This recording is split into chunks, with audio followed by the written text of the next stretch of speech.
So how many people have dealt with issues in their legs from running?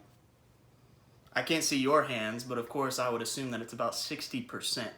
Today I'll be talking about the proper ways to run and the injuries that can come about it, and the importance of having a proper running form. So let's dive into the more technical pieces of this information. In order to have a great running form, you want to make sure that you follow the proper rules of alignment.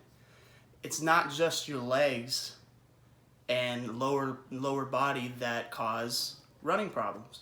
Your head has to be in a certain position, your shoulders have to be a certain way, your torso, your hips, even your feet. So when you start, your head wants to be aligned properly. You want to make sure that you are looking ahead. If you look down, it impedes breathing and messes up with realignment of your spine.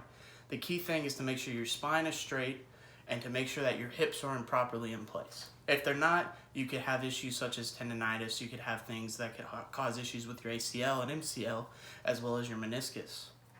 These are all issues that come into the problems of improper running form. So the perfect way for running form to be in place is to have your head straight, to have your shoulders up, to make sure that your torso is out, so that way you can increase your possibility of normal breaths. You want to make sure your hips are straight. When your knees go down, you want to make sure that they are not overextended as you step. And when your feet plant the ground, you don't want your toes to hit first and you don't want your heels to hit first, because those will also cause injuries. You want to make sure that they step perfectly on the ground as if it were a flat surface. So if you're like me though, you suffer from improper running form regardless of what you may have learned.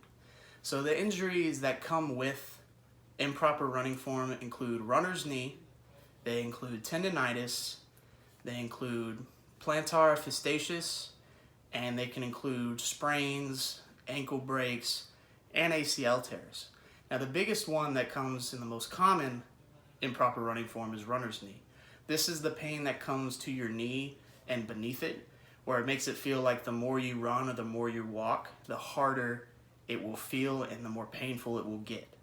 The next one is tendonitis. Tendonitis comes from your tendon that is right below the kneecap and attached to that one joint. If this one gets injured, especially with running in uphill situations or running on stairs, you will have a lot of pain getting up from bed, just the initial stretches of everything that you do. So to give a final note, you need to have really good running form. Otherwise, you will have many injuries come about it. If you have many injuries come about it, you'll end up being a 22-year-old that can't properly run right.